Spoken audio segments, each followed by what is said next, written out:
The following presentation is brought to you by the Realm Network.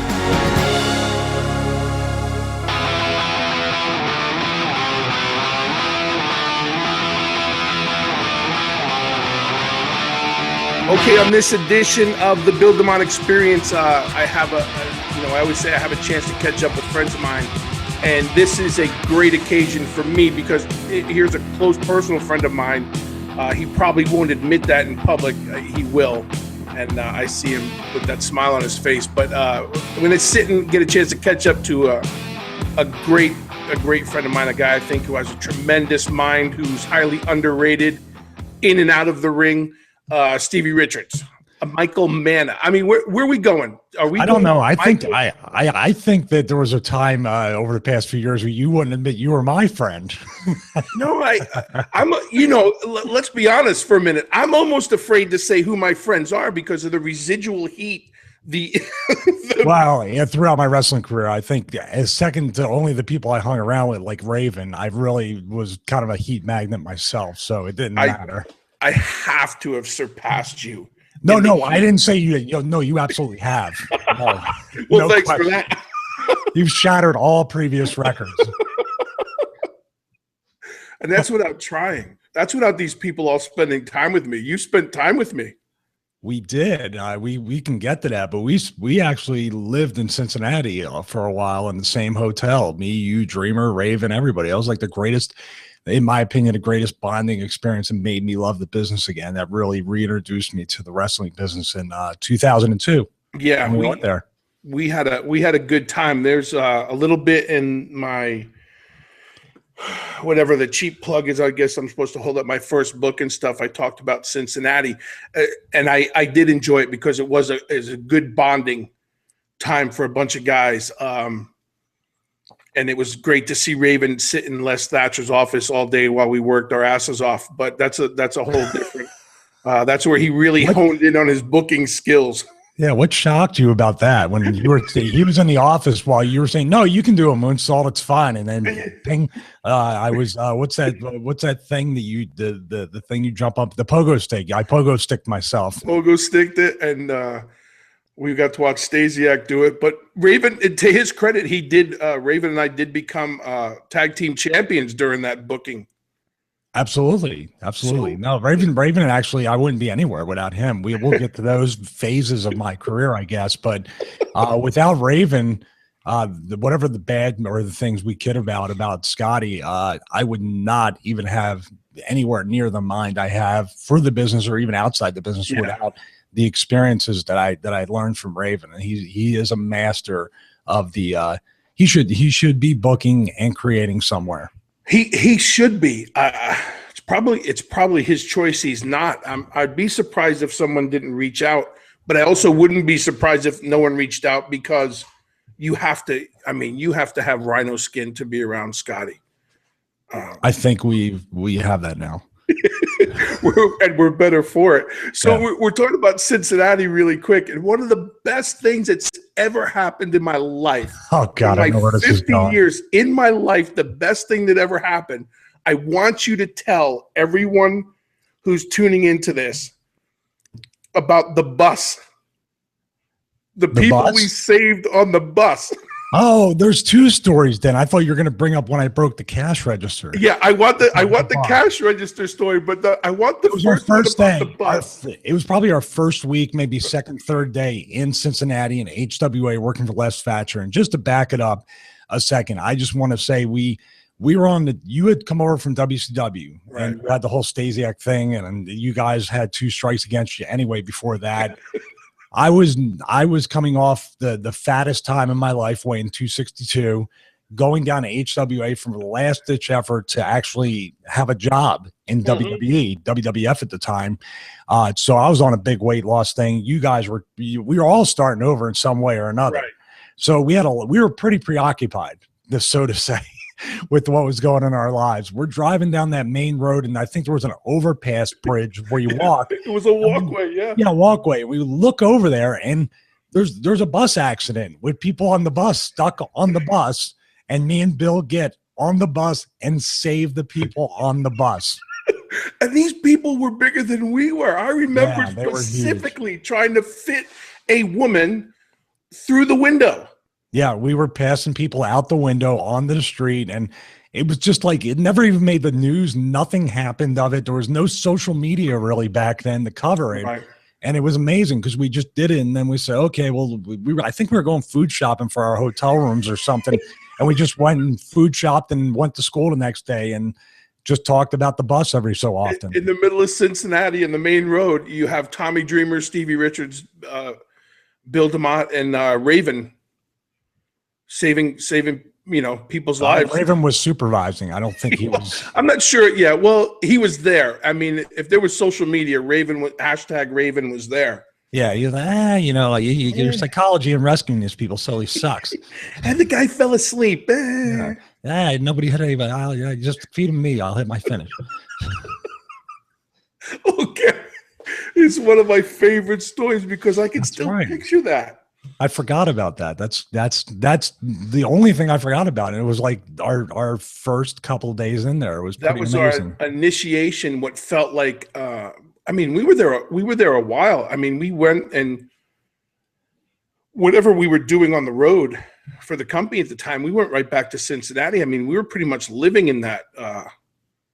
I don't know what it was. Yeah, it was or whatever it was. Yeah, it was 2 to 3 months. It was one of those weekly or monthly hotels that we were staying at, not too far from the school. And then we would take the once a month trek to OVW when that's when Easy Money had the 4 hour coma and he couldn't drop the OVW title. Remember that? He slipped in the shower. And then, when he woke up, he told everybody, "Oh my God, that was the greatest." And we had ended up putting the belt on me. Anyway, they ended up, I subbed in and won it from Rico, Ron Waterman. It was a good crew. It was a lot of good guys. Everybody, this WCW, for people who don't know, all the WCWs, just about every one of the WCW guys that got signed were there. WWE, which was pretty much ECW guys. You're talking about me, Raven, Dreamer. I don't think PJ was there. He might have been for a little bit, but we were the core guys. But it was basically me, you, Dreamer, Raven, and we stayed there for a long time. Yeah, because after a while, it was a good place to go. I mean, the training was good. You know, we got in the ring, we got in the gym, and we used to go to Concord Fitness, the 24-hour place in the mall. I used to do 2 1-hour cardio sessions per. My mind like a steel trap. I tried. As a matter of fact, I went to the cardio after the incident. I guess we're going to talk about at the bar where I broke the cash register. Now, just jump right into it because because you said hello before this show started. Somewhere in the back right now, there's one woman in this world who is your biggest fan, who has a smile on her face because she hears me talking, and she doesn't know what you're saying, but she hears me talking about the cash register. So go ahead and belt this out. This is going to ruin the reputation that you have of this very quiet, subdued, sensible guy. No, it actually won't, because somebody named Bill DeMott, but I'm not mentioning any names here. Somebody named Bill DeMott had told me that, first of all, just like this was before the moonsault incident, so I trusted you after this because you said to me, just drink with the boys. You never drink with the boys, and this is a way to get over. And I thought, for the first time, I didn't feel forced to do any of this stuff. So, and I was around you, Raven, Dreamer, people I really did trust. In past incidences, I may have drank a little bit, but I didn't trust the people around me. So, and for some reason, here's the deal, and it still rings true today. And my girlfriend will say this: if I drink, it's because I'm thirsty. So that night I drank, it was because I was thirsty, right? So I had 16 shots of Jägermeister. Remember? You were thirsty. 16 shots of Jägermeister. And then I remember you got up on the bar to dance. You got up, and then you picked me up by my shirt off my feet and put me on the bar. And then you picked the girl up and you put her on the bar next to me. Oh my God. She started doing dancing, and then you were grinding on me and you hip thrust into me, and I took a back bump and hit the cash register, and it broke. It just broke in half. You snapped the cash register. And I only And weighed never missed a 190. beat. I only had weighed like 192 pounds at the time. That's why after I lost all the weight. And we were in this place where, like, in every corner of this huge building was a different style of music, and there was rave music. Yeah. You Well, visited every room. Yeah, and we were chopping each other. Yeah. We were chopping each other, and then you told me to climb the ladder and jump off, and everybody would catch me. That was another one. I didn't jump, but I can't. I got up there, and you turned around and just started talking to somebody. I'm like, what is So we have to clear the air, because now listening to this again, I have to look at you and go, why would you listen to me? Well, let's go to the next story. To the next day, it probably was. Well, anyway, I went to Concord Fitness and did an hour of cardio to sweat out the booze. Then we went to the wrestling school, and I was saying I have a big fear of doing a moonsault, but I always wanted to do one because they're cool. And you're like, you can do it, no problem. And it was like, I don't know. And I think Stesiak or somebody did it, and the crash pad was there, and then you said, don't worry, I'm going to flip you over. Right. And you're going to make sure, just throw your head back. So I was like, I don't know, man. I'm hip heavy. As skinny as I am, my hips I don't flip well. So Bill, it was crazy. It was just like somewhere, I don't know, like one of those the sitcoms or something. I'm like, you're like 1, 2, and somebody called your name and you went like that. And I did it, and I landed right on my head and just laid there going, and you turned around, went, oh, shit. I thought it was on 3. Oh, it's like Lethal Weapon, 1, 2, then 3. Or you weren't there at 3, whether it was on 3 or after 3, so it didn't even matter. Oh my God, I can't. I'm done. I can't.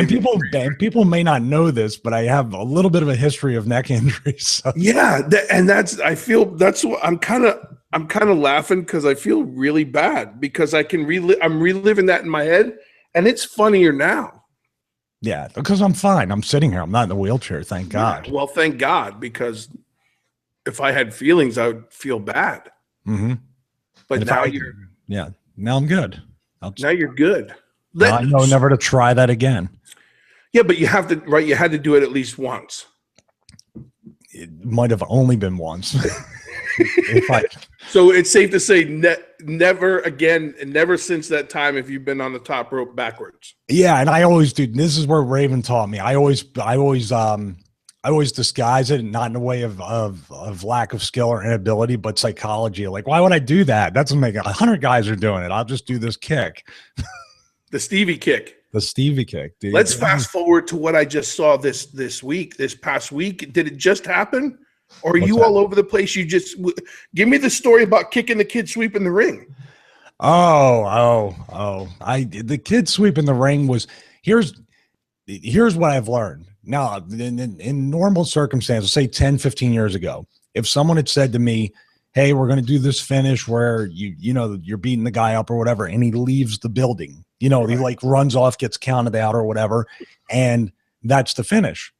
Well, the problem is the way I think, and people, there's psychology to a match, but there's also psychology to the entire show, the way each match should be and what it represents on the show, correct? Right. So I'm right before intermission. How flat would that have been if he just left and I stood in the ring like a goof, right? So I came up with the idea of this guy who was one of the students. I would stand there and be like, oh my God. And then it got to a point where basically before the intermission actually happened, like the guy just jumped the gun with the sweeping the ring, and he just started sweeping the ring, and he actually swept the broom into the side of my boot. And then he looked up at me. I looked at him, and he was good. He took his time. He tried to sweep. Then he looked up at me. He went like this, moved to the side. And I'm like, what the hell? And then finally he pushed me out of the way and started sweeping. And that's when I kicked him and I sweeped him out of the ring. I fell down because I try to catch up now more than ever. I try to stay with what's going on. And I forget if it was on Twitter or Instagram or whatever the hell one of these things was, YouTube or whatever it was. And I watched it, and when I watched it, I was thinking to myself, there's no way that he's gonna kick this kid. And when you kicked that kid, I was like a kid in a candy store. I thought it was the funniest thing I ever saw in my life. And then I watched it again, and then I caught the little things like the kids sweeping your feet and then you picking up the broom. And I thought, well, there's some fun. It was fun. It was goofy. It was silly, but it left the people at intermission happy and wanting more. If they were even just a little bit like, what the hell was that? It kind of like leaves a sour taste in their mouth for the second half of the show. So, it's taught me, and that once again we go back to Raven. It's taught me how to turn that and twist it a little bit and make it make sense and put it into perspective. And you have that. You've built that. Your reputation speaks for itself too. So I'd imagine when you suggest those things like that, these young kids are jumping at the chance to be a part of it. Yeah. And I don't do anything to take advantage of anybody. First of all, I didn't touch the kid with the kick, and that's actually a harder thing to do than to kick somebody. Anybody can kick somebody's head off, but it takes a real art to make it look that way. And with the kid, I asked him, is that okay? And he says, yeah. And I go, just make sure, don't be afraid in the beginning to be like, don't be over the top, but don't be afraid to like say, hey, I got to sweep this ring, get out, Right. Like I'll react to it because I know in the end what's going to happen, but I'll react to it. And that way it's not one of those things where you see lots of guys do that. They try to get themselves over, but they don't get the other guy over in the process to make themselves elevated even more. And that's a shame because you only discount what you're trying to do. And even in a little silly comedy spot like that, the kid now, they're going to do a thing where he always comes into the ring. But that's how the kid gets recognized and gets heat and gets over. Then when he works his first match, he's kind of cemented in there somewhere. So this kid he's just a student. He hasn't even been in the ring yet. He's ref some matches, but they do a thing where once in a while he just gets beat up, but now there's going to be a purpose behind it of him doing something. Before it was just gratuitous stuff, but it seems that now that they saw that, they're like, oh my God, if this guy comes in the ring and just, even at the end of the show, just starts trying to tear down the ring before the baby face is out of the ring, Stewie, it has a little bit of legs and it's a fun part of the show. I think they should incorporate. So, because I keep up and I know you go, the conventions are out there, and I guess I say what's kind of old is new again. And I know you're out there still doing your thing and doing the autographs and all that stuff. Are you having, I ask a lot of guys this, and a lot of guys are doing, and I guess my point is a lot of guys are out there still doing this because they have to, and you don't have to. But are you having fun?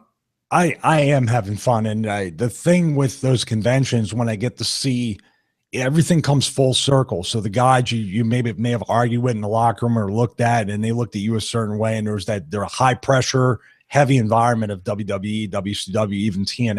Right. It's a different environment. It's a very defensive environment in there. But in the conventions, when you get to see everybody, and I've been, when I see a veteran, like I saw Jake today at one of the employees' birthday parties for DDP Yoga. And whether I see eye to eye with Jake Roberts doesn't matter. He's a veteran. He's been in the business longer since you've known me in 91. Even if they won't stick their hand out to shake my hand, and I'm not saying Jake doesn't. I'm just saying if a guy's got more time than me in the business, I'm going to show him that respect, whether he shows it back to me or not. And I've actually carried that over to the younger guys too. So I go up and try to meet the guys like Rockstar Spud's a really good kid. Right. I met a few guys from NXT. Over the years, but I knew them on the indies anyway. And I just try all in all to be respectful and bring a positive, what did Kurt Hennig used to say? Nobody wants to be around it wasn't a Debbie Downer, but you've heard him say that. Right. Like nobody wants to be around it. He was always smiling, always happy to see people. And that's the way it is at conventions. But I think it's genuine. Everybody's making money to sign autographs. Nobody's got to do a job. No one's got to do something. There should be no heat. No, there should be no heat at all anyway. Everybody should be wanting to make money and to make the business better. But you think these young, and the reason I'm asking, I just came from a 2-day camp up in Virginia with Mickey James and Nick Aldis, who will be on the show later in the month. And I was amazed at because they're all young to me, 50 years old, 28, almost 28 years and doing this, and some things pass you by, and then you think sometimes you're just talking to a wall, but these kids were so receptive. I want to go back out there again. Like I love the training camps and seminars, but do you find these kids want to hear that stuff, or they just think that's old fart mentality and it doesn't apply to what's going on now? Well, I don't think the thing that I think separates me from the other, supposed veterans or older guys and everything is I still believe and I still prove when I go out there that I can hang with these young kids in the ring. So when I say something, it's usually because we're working later that night or I just did it in the ring. Right. So I have that benefit because the credibility of doing that, I always take everything from anybody. So the funny thing is that very rarely, and it happens at Wildcat Sports in New Orleans, but it doesn't happen many other places. You tell me if you get this. No, you were the head NXT trainer and FCW trainer, so they should ask you to watch their match. And nobody really asked me to do that throughout the course of a show. Very rarely. I never understood that mentality. I mean, and even then there were some guys who were, you had said, there's some guys who were well-traveled that understood that and had been around somebody at some point, but I never understood why you would have to suggest to these younger guys, if you have someone who's been doing this for 20 plus years in front of you, why wouldn't you want to be critiqued? I feel like they don't want to be told anything other than, you're right. You did great, Yeah, and let me tell you something. None of us, and especially me, when I wrestle, does great. I go out, and when I come back, and my own characteristic that could be me, it's my biggest strength, also my biggest flaw, because you know me well enough, Bill, to know I beat myself up. So I come back, I'm like, oh my God, that one little thing, and it could be where I should have stepped right instead of left. And all the way on the plane ride home, at the gym the next day, until I get in the ring and correct that again, it eats me alive. But that's what every young person should want. You should be. You should. I think we've created that animal too, though. I don't think, and I don't want to get on a soapbox about it, but I think we've let them know, we as a whole, the industry has let them know, they don't really have to know. And they'll learn along the way. Whereas guys like you, the guys who came in when I came in, we had to learn along the way, but we had to learn or we weren't going to go any further. Yeah. And I think that's the difference in the generation now. But we had the benefit of every single indie show, a former WWF guy, a former NWA, WCW, guys from Japan. There wasn't an indie show I was on that didn't have I remember Jeff Jarrett, Jimmy Snuka, Don Morocco, Honky Tonk was on it. There was a ton of guys on there going from one company to the other and coming to do a few independents. And that's what I would say to these young kids, that you don't have the opportunity. So when it stares you in the face or it's in the same locker room, I don't care, dude. I used to take advantage of it.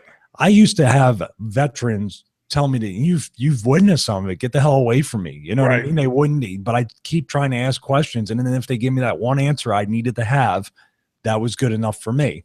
Right. Another thing I think too is, and this could be something why you get a bunch of heat, but no, I'm just saying, when I broke in and you were in the ECW locker room when I sat there, and I was so amazed because you talked to me, you greeted me, you said hello to me, because I hadn't proven myself to anybody. And I was sort of like left on an island a little bit until my actions and the way I worked and proved myself to each and every guy when I got in the ring around them and then in the locker room. And it took time.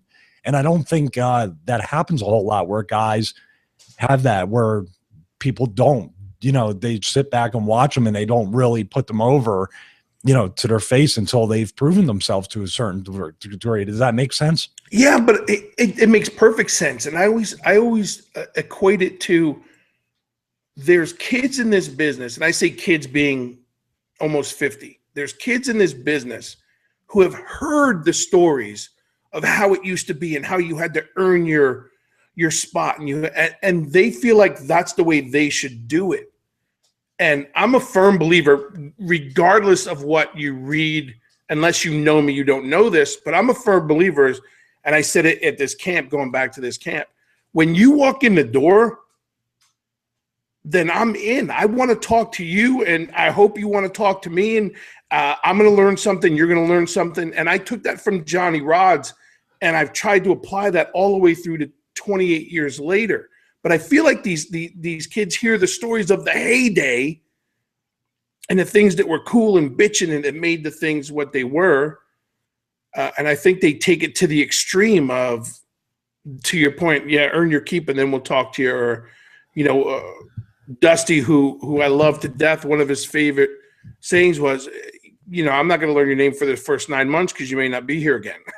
but I think people, they don't do that. And I'm just shocked to hear that guys don't come up to the veterans. To me, if a guy's been on TV and if there's still guys, WCW, ECW, WWF, old school WWE guys, if they're on shows, you have to sit with them. You have to, and don't ask them what it was like hanging out in Vegas for 3 days after the show.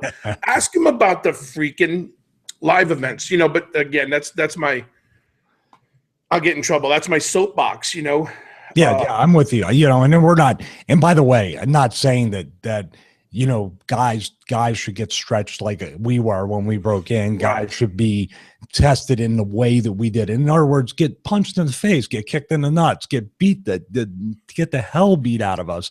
We're not saying that, but there's so much there. Like NXT, like I've seen the facility online and the pictures and everything. I think you can guess which part of the facility I'm jealous of and I wish I had access to. It's amazing.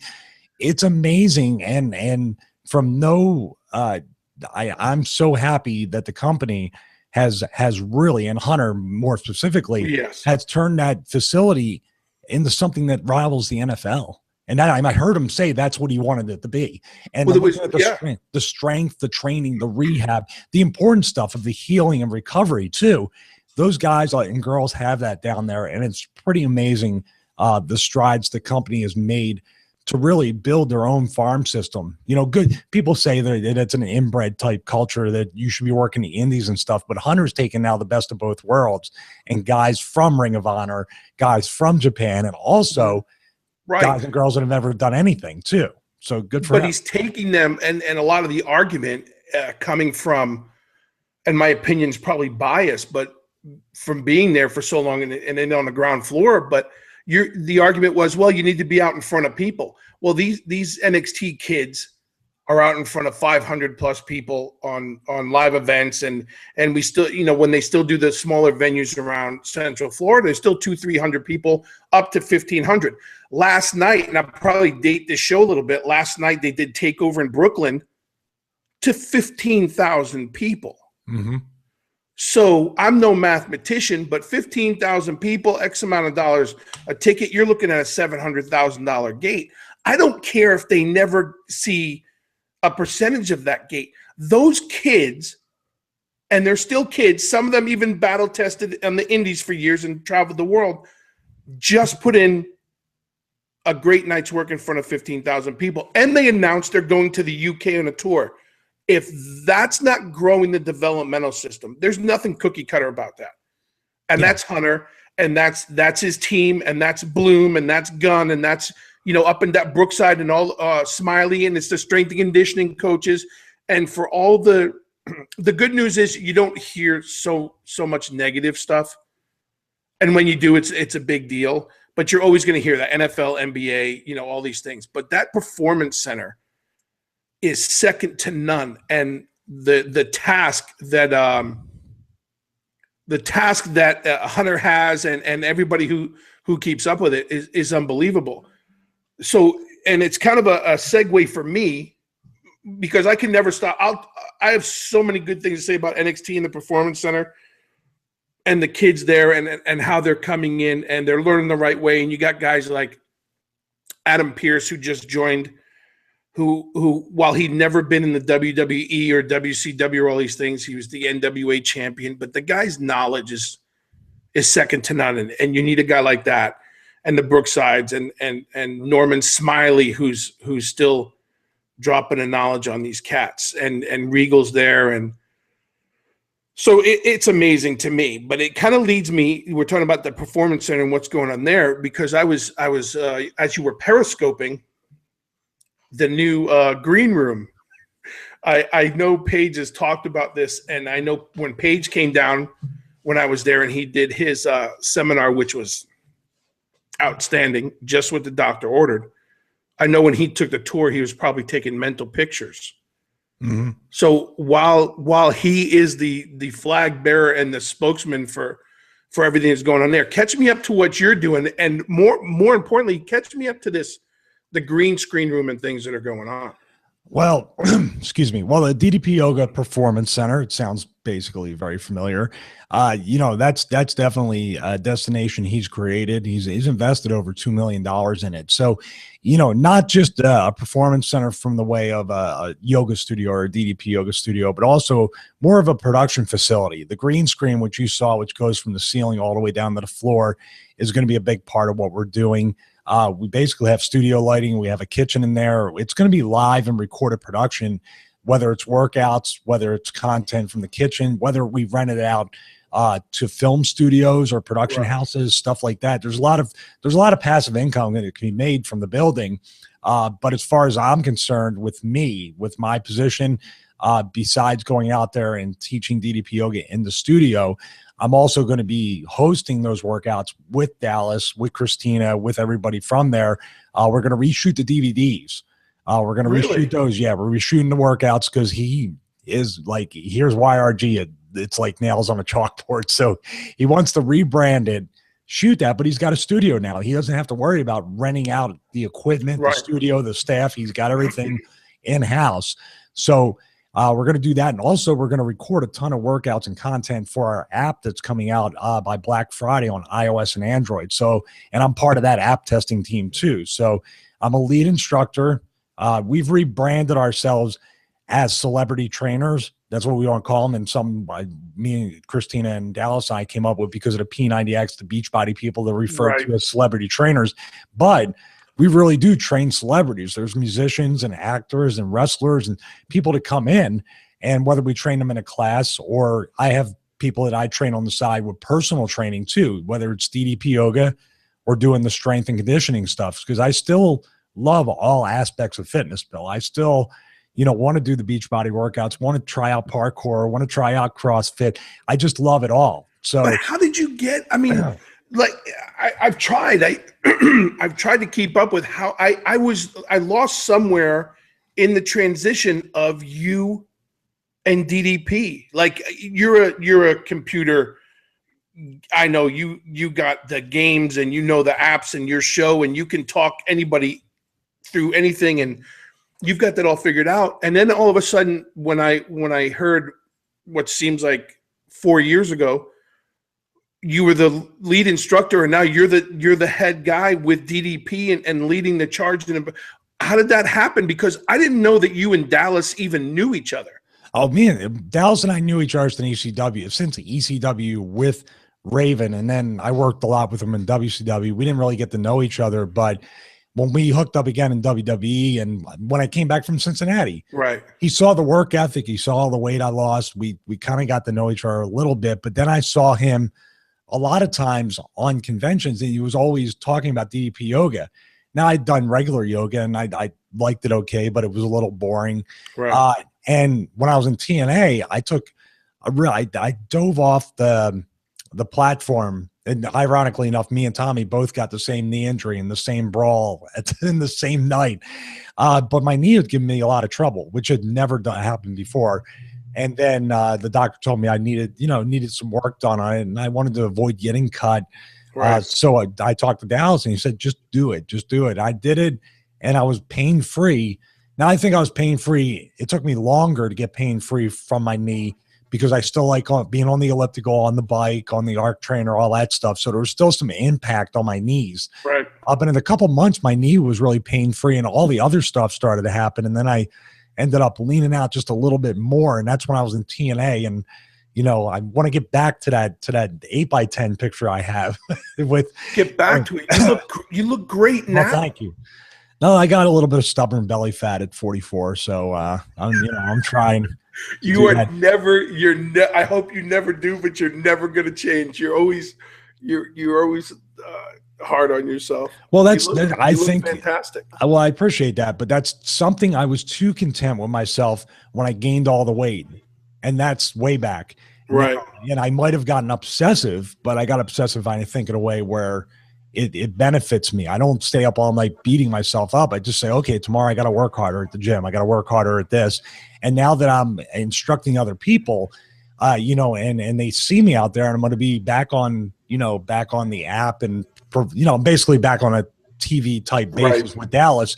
I have a really great responsibility to look good with my shirt off and a tank top. If I start to gain weight, and I'm telling these people that are having some real weight issues, right, you can do it. They're going to look at me just like if, you told people, hey, I'm sure there's instances where you told people certain things and they looked at you and you're like, okay, well, I'm gonna have to prove that I can. Right. You got to shut you have to be able to back up your stuff. Exactly. So, it's a big responsibility, but it keeps me accountable. So it's a good balance with that. Now, with the DDP Yoga Performance Center, which all that, the Dallas, I've had these conversations multiple times as recent as like Friday, because he was like, hey, are you still wrestling? I'm like, yeah. And he's like, okay. And the okay has a lot of different meanings.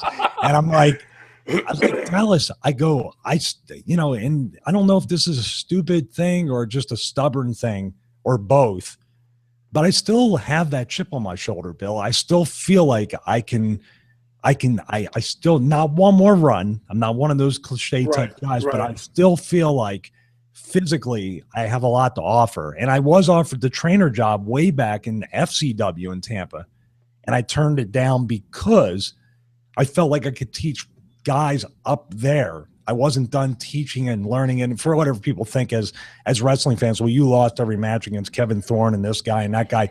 No, I was teaching them. That's my job. They can get over all they want or go over or win matches, but if they're a better wrestler each time they wrestle me, that I'm basically was a trainer on TV. Yeah, came to those matches, and but I feel like I still have a lot to give, whatever level it is in the wrestling business. I'm not sure.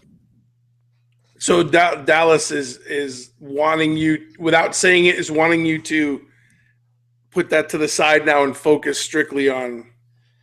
Well, I think that me and Dallas have a lot in common, and the stubbornness is probably one of them. All three of us. So I won't do it. I won't do it to the detriment. In other words, just like Scotty said, Scotty Too Hottie, which you want to talk about something that looks incredible. I mean, I asked him for advice on fitness and nutrition.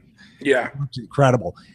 He said it best. And we always said this. And I texted him after I watched your interview with him. I said, you couldn't have said it better. The second I have to put a t-shirt on to wrestle in the ring, I know I'm done. That's when I know I'm done.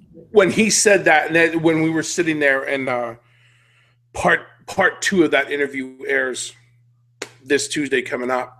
But when we sat there, to me, it's just like this conversation. So hopefully this makes sense. Sitting with someone that you've been up and down the road with, and talking about life and the things that are on your mind. So I so get where you're coming from, and then the older part of me looks you right in the eye and goes, you may have more to give, but you have more to do. You know what I mean? And that's just my thing with you. If you're happy, I'm happy. If you can listen, I'd pay every night to go see you in that ring.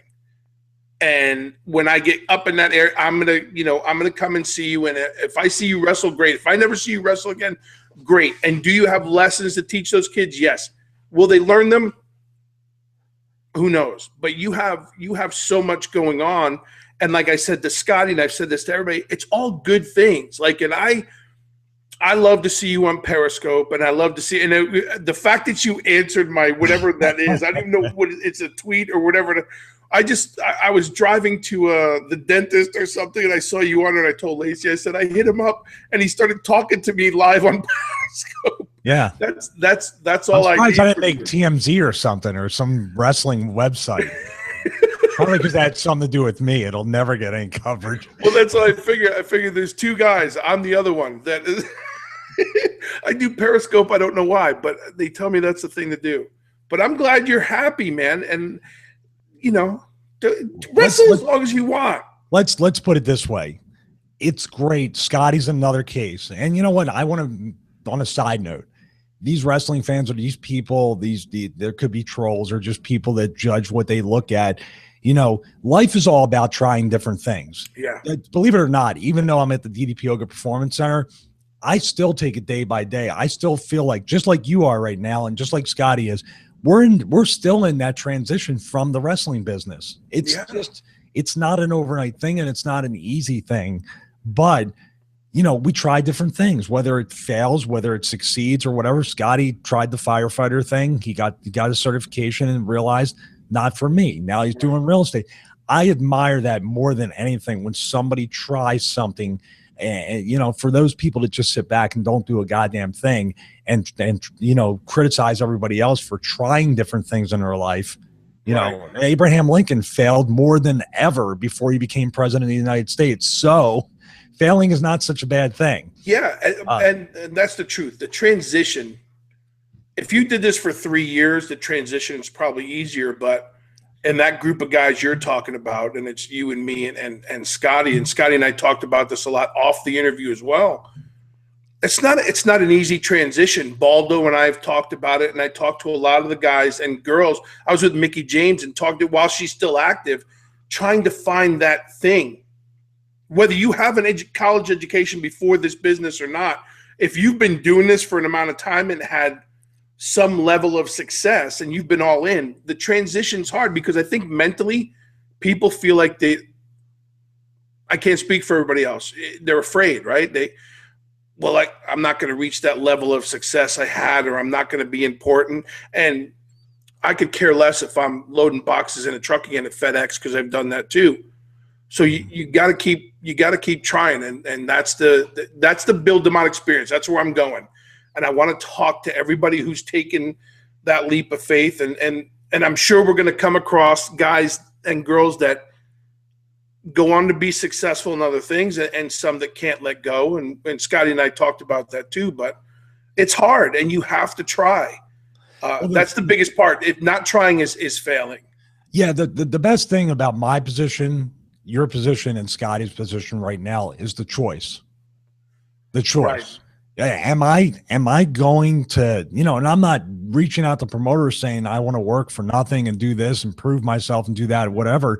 But I take each booking seriously that I have to look my best, to conduct my best, and represent the professional wrestling business, the one we remember the best that I can. And the choice to do that between that and DDP Yoga and my tech show and all the other interests that I have, to choose to wrestle makes it a lot easier than being handed a bunch of plane tickets for 30 days and say, come back to us in a month. And if you're injured, here's another 30 plane tickets. Yeah. That's how old we are. We got handed paper plane tickets back in the day. That's how old we are. Yeah, they haven't seen a paper ticket. They get remember we used to see the what was the 4 Ys or something like that, and be like, oh, Howard, what the hell are you doing? What did I do to Howard this week? There was a code, extra. Oh God, Howard, you gave me extra propellers this week. My God. Or the phone call from Howard on Friday when you were supposed to leave on Saturday. I want to give guys an idea, guys and girls that are in the business now. Probably you did the same thing. I had 2 sets of everything. One set of toothbrush, brush, all the toiletries and everything in my house, and another set that forever was full and ready to go in my bag. That was before we had the 3-1-1 thing. We could carry everything in our bag. And my bag packed with clothes and gear was always by the door, because I got those Friday night phone calls. I got the Sunday night phone calls, and where I came back and they told me, you got to go right back out and do this. And I thanked them for it every single time. I mean, I didn't when I talked to you, I F'd them, but when I called them, I thanked them. But that's the truth, because you had the guys, to your point, to go, oh, yeah, coach, are you ready? And I'd walk guys out to my car and open my trunk. And just because that bag's not in my office doesn't mean it's not in my car. And they'd always go, because you don't know. Sergeant Slaughter still carries his gear to this day. Sergeant Slaughter. Yep. I think it's the same little black bag he's had for since 19. And if you don't think he's ready to put in a 12, 15-minute match and lay it into you, I found out the hard way he is. Oh, he's ready. It's amazing. It's amazing.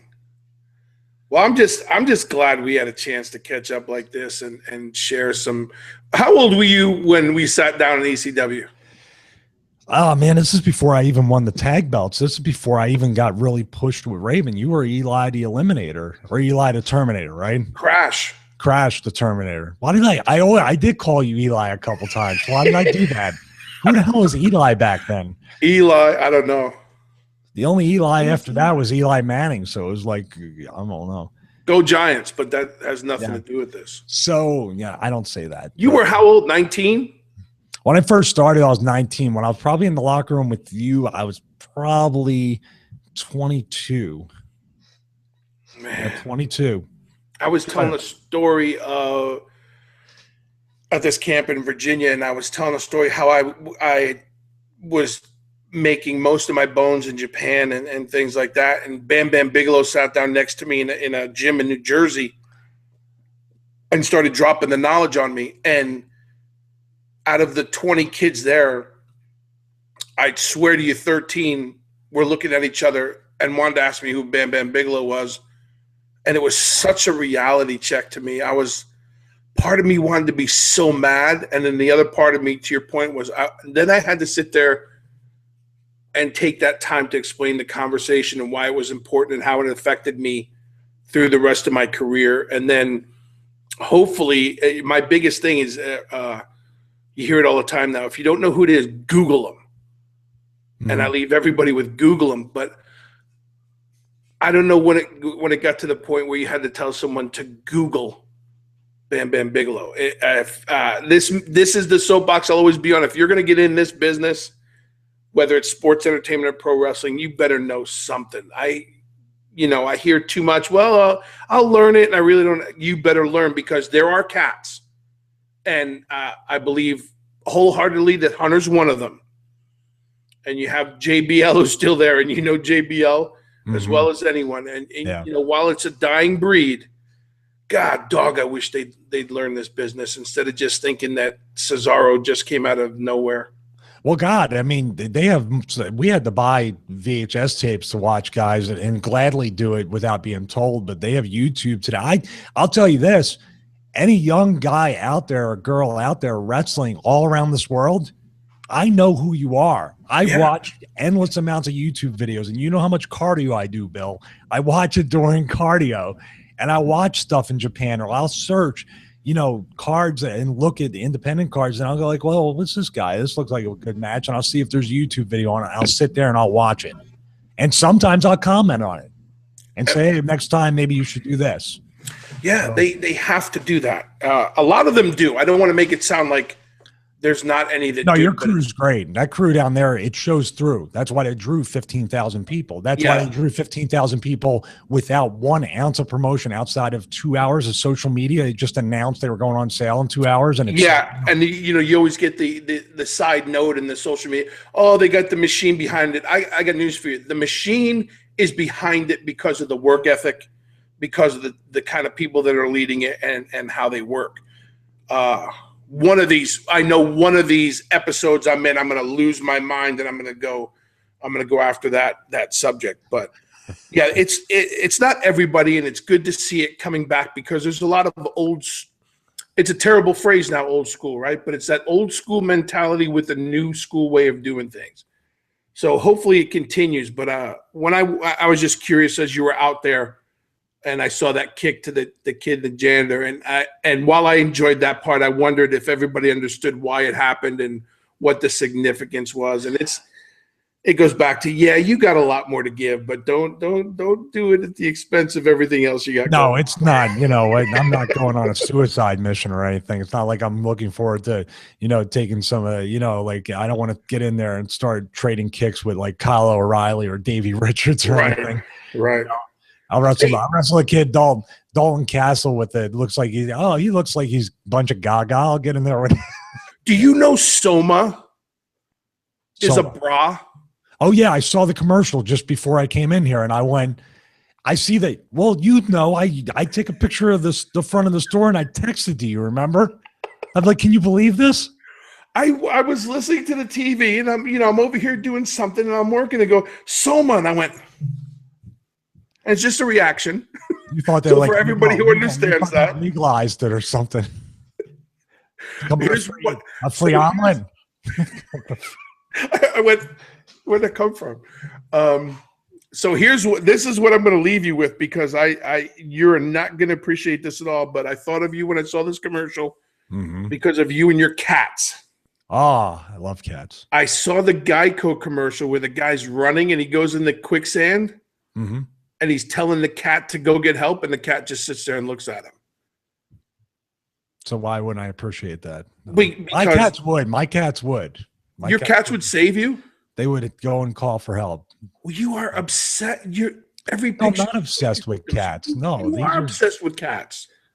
All right. Well, maybe a little bit. So, when did that happen? I don't know. I always was a cat lover, and it's crazy. You didn't bring a cat to my wedding. No, I didn't. I thought about it, but I didn't. And you remember, everybody out there, I was in Bill DeMott's wedding. I was. And Bill DeMott, once again, was responsible for another drinking binge, one of the few I've had in my life. We come back from the gym, champagne and mimosas, and somehow, I think you were passed out on the lawn too, right? It was you and me and Al Snow, and we wound up doing donuts on my mother's lawn or something. You guys were drunk, and I was telling everyone, come on, man, I'm getting married tomorrow. Let's go home and get some sleep. And you guys wanted nothing to do with that.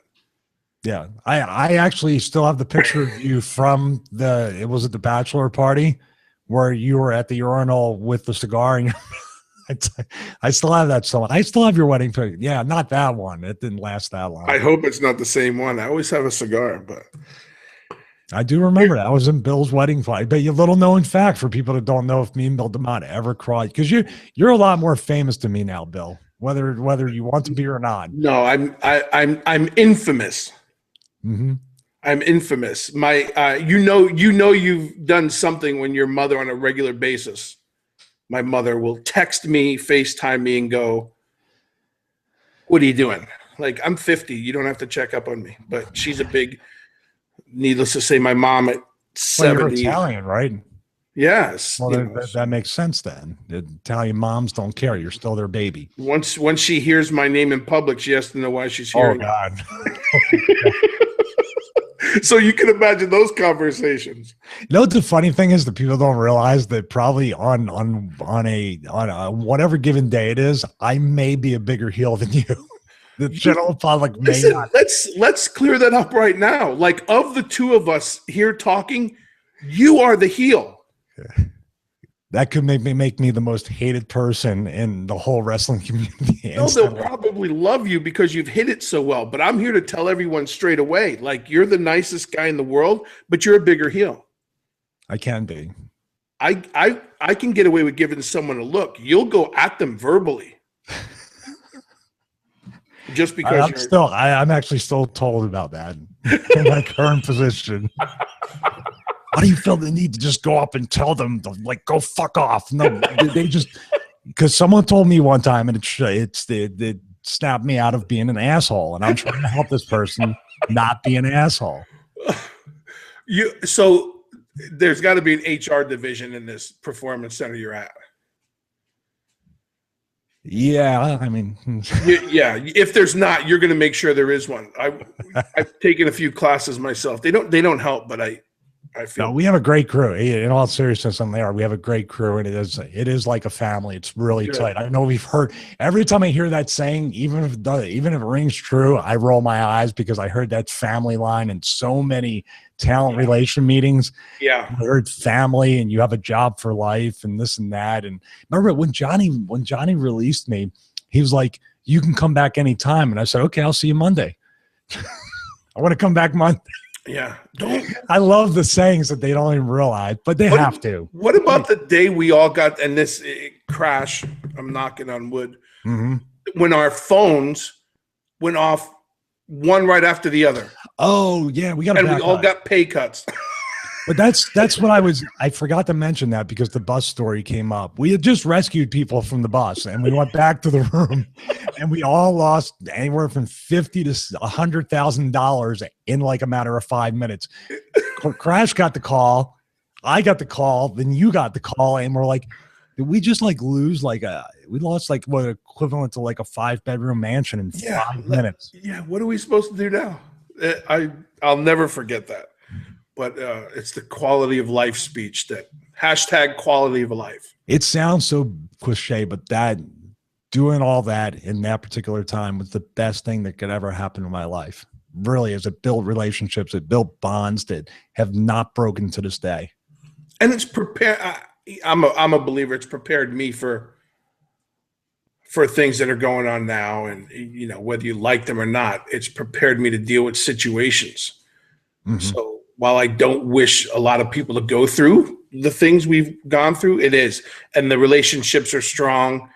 And talk to Lacey about this all the time. And there's guys that I don't get the opportunity due to me being distant or everyone being busy, but to be able to click this thing on and for you and I to pick up right where we left off means the world to me. So that's when I know that all is well in the globe. And we got Elvis behind us too. And we have, where would I be? Every room has Elvis. I have the Giants are back there somewhere. And, now I got my 6-year-old who's making me older than what I am. But Casey graduated college. Congratulations. Awesome. Mary's a junior in college. Did you tell her now you can retire and she can take care of you? Well, I told him, I said, if I start doing this and the drool, I mean, it's now your job to take care of me because look what I went through for you guys. It's payback time. I can't even say it with a straight face. And they just pat me on the head and they go about their business and, but poor Bill. Oh, no, not poor Bill at all, man. Bill's having a time of his life. Cool, man. Are you going to keep in touch with me? Are you really going to keep in touch with me? Let's be honest. This is how big of a heel you are. Let's tell the people right now. I will text you and you won't answer me, or because you're so busy now with the app and the Y2 thing and the 90X and all these things you want to do. And then the cats too. The cats, and you go kick a kid in the jaw, sweep in the ring. But heaven forbid my wife sends you a text message, goes, "It's Lacey." You two have a 4-hour conversation on the phone. And I'm sitting there going, son of a bitch, I sent them a message 3 days ago. Like I had to get my wife to book you on this podcast. Yeah, that all sounds pretty accurate to me. See, there it is. What about it's got to be it's subtle. See, I just get it. Well, it doesn't change the fact that I pissed you off the one time when I text a picture of an elliptical to you for like 3 weeks in a row every day, and you got pretty pissed off about that. That and the wacky new thing you kept sending me. That guy. Who's that? Appliance Direct. You were on Appliance Direct.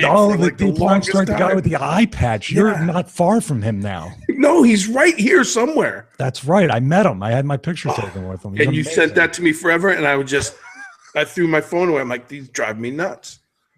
But I love you to death. You know that. I love you too, Bill. I always will. I'm glad things are good, man. I'm glad we had a chance to catch up. Hey, let's do this again. Yeah, I'm going to be in Florida soon. Let's do it in person. Let's go to a nice place in Florida, nicer than you took Scotty to.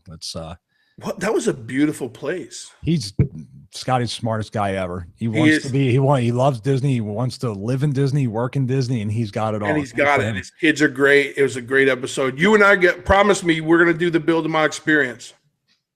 Yeah, featuring cats. The Bill DeCat Experience. We'll do it. Listen, give Paige my best. Tell him I was asking about him. I will. Tell everybody I said hello. I love you, man. Love you too, man. Be good, buddy. Take care. There he is. That's my buddy, Stevie Richards, Michael Manna, doing great things. These conversations are what it's all about to me. We get to catch up, talk a little wrestling, talk a little things, but more importantly, just two guys catching up, and it's all good.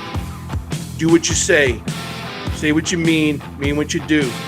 This is the Bill DeMott Experience. Visit VinceRussoBrand.com to sign up for exclusive VIP content. For just $4.95 a month, you get over 20 new video shows monthly, including Vixens Who Rule, The Swerve, and Shoot to Thrill, where Vince Russo interviews stars in wrestling and beyond. Listen to Vince and Jeff Lane discuss weekly news and rumors and review current and Attitude-era Raws. Also, watch the cult hit Bucket Full of Chicken next. Go to VinceRussoBrand.com and click the red subscribe button to join now.